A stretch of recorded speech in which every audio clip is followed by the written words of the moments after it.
ഇപ്പോൾ പ്രതിപക്ഷ നേതാവ് വി ഡി സതീശൻ മാധ്യമങ്ങളെ കാണുന്നു. അതിലേക്ക് വരെ ബാംഗ്ലൂരിൽ നിന്നെല്ലാം കൊണ്ടുവന്ന് നികുതി ഇല്ലാതെ ചെയ്യുകയാണ്. രണ്ട് അപകടമാണ് അതിൻ്റെ അകത്തുള്ളത്. അതായത് ഒന്ന്, സംസ്ഥാനത്തിൽ നികുതി ചോർച്ച ഉണ്ടാവും. രണ്ട്, എസ്റ്റാബ്ലിഷ്മെൻ്റ് ഉണ്ട് ഇവിടെ.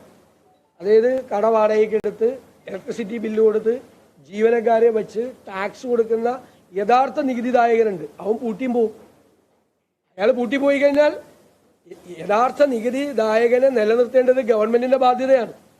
അപ്പൊ പാരലായിട്ടുള്ള നികുതി വെട്ടിച്ചുകൊണ്ടുള്ള കച്ചവടം നടക്കുമ്പോൾ അതിനെ ഗവൺമെന്റ് തടയേണ്ടത് നികുതിദായകനെ കൂടി പ്രൊട്ടക്ട് ചെയ്യാൻ വേണ്ടിയിട്ടാണ്. ഇത് നികുതി കൊള്ളക്കാരുടെ പർദീസയായിട്ട് മാറി.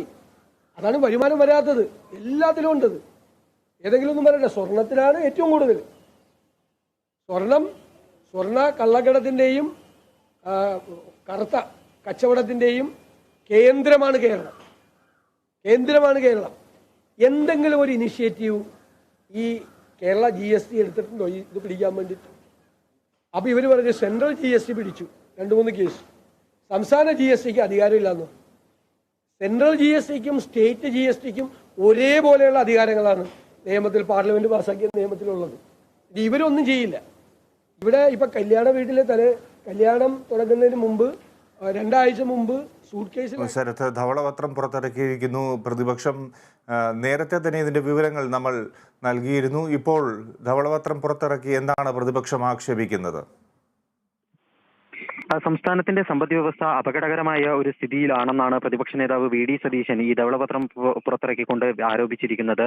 ഏറ്റവും പ്രധാനമായും ധനമന്ത്രി KN ബാലഗോപാൽ ഈ സംസ്ഥാന ബജറ്റ് അവതരിപ്പിക്കാൻ ദിവസങ്ങൾ മാത്രം ബാക്കി നിൽക്കെ സംസ്ഥാന സർക്കാരിന്റെ ധനകാര്യ മാനേജ്മെന്റിനെ രൂക്ഷമായി കുറ്റപ്പെടുത്തിക്കൊണ്ടുള്ള ഒരു ധവളപത്രമാണ് ഇപ്പോൾ ഈ പ്രതിപക്ഷം പുറത്തിറക്കിയിരിക്കുന്നത്. ഇതിൽ ഏറ്റവും പ്രധാനമായും പറഞ്ഞിരിക്കുന്നത് സംസ്ഥാനത്തിന്റെ കടം സംബന്ധിച്ചിട്ടുള്ള ആശങ്ക UDF പങ്കുവയ്ക്കുന്നു. നിലവിൽ 4 ലക്ഷത്തോടടുത്ത് കടം സംസ്ഥാനത്തിനുണ്ട്. അത് സമീപ ഭാവിയിൽ തന്നെ 4 ലക്ഷം കടക്കുന്ന അവസ്ഥയാണ് ഉള്ളത് എന്നും ഇതിന് കാരണം സംസ്ഥാന സർക്കാരിന്റെ ധനകാര്യ മാനേജ്മെന്റ് ആണെന്ന വിമർശനമാണ് പ്രതിപക്ഷം ഉന്നയിക്കുന്നത്. നികുതി പിരിവിന്റെ കാര്യത്തിൽ പൂർണ്ണ പരാജയമായിരുന്നു സംസ്ഥാന സർക്കാർ എന്നും അതിന്റെ കെടുകാര്യസ്ഥത മൂലം സംസ്ഥാനത്തിന് 70,000 കോടി രൂപയുടെ നികുതി വരുമാനമാണ് നഷ്ടമായത് എന്നും പ്രതിപക്ഷം ചൂണ്ടിക്കാണിക്കുന്നുണ്ട്. ഇത്തരത്തിൽ സർക്കാരിന്റെ വിവിധ പ്രശ്നങ്ങൾ, സർക്കാർ ഈ സാമ്പത്തിക രംഗത്ത് നടപ്പിലാക്കിയ ഓരോ നയങ്ങളും പരാജയമെന്നാണ് പ്രതിപക്ഷം ഈ ഒരു ധവളപത്രത്തിലൂടെ ആരോപിച്ചിരിക്കുന്നത്. കിഫ്ബിക്കെതിരെയും പ്രതിപക്ഷം രംഗത്ത് വന്നിട്ടുണ്ട്. കിഫ്ബി ആദ്യത്തെ ധവളപത്രം ഇറക്കിയ ഘട്ടത്തിൽ തന്നെ പ്രതിപക്ഷം ചൂണ്ടിക്കാണിച്ചിരുന്നു ഭാവിയിൽ കിഫ്ബി നിർജീവമാകും എന്ന്. അതേ രീതിയിലാണ് കിഫ്ബിയുടെ പോക്കെന്നാണ് പ്രതിപക്ഷം ആരോപിക്കുന്നത്. നിലവിൽ കിഫ്ബിയുടെ കയ്യിൽ 3,419 കോടി രൂപയോളം മാത്രമാണ് ഉള്ളത്. ആ ഒരു തുക കൊണ്ട് എന്തായാലും 70,000 കോടി രൂപയിലേറെ വരുന്ന പദ്ധതികൾ, ഇപ്പോൾ പ്രഖ്യാപിക്കപ്പെട്ടിട്ടുള്ള പദ്ധതികൾ എങ്ങനെയും നടപ്പിലാക്കാനാകില്ല. അപ്പോൾ സ്വാഭാവികമായും കിഫ്ബി വീണ്ടും കടമെടുക്കേണ്ടുന്നതായ സാഹചര്യമാണ് വരാൻ വേണ്ടി പോകുന്നത് എന്നും പ്രതിപക്ഷം ചൂണ്ടിക്കാണിക്കുന്നുണ്ട്.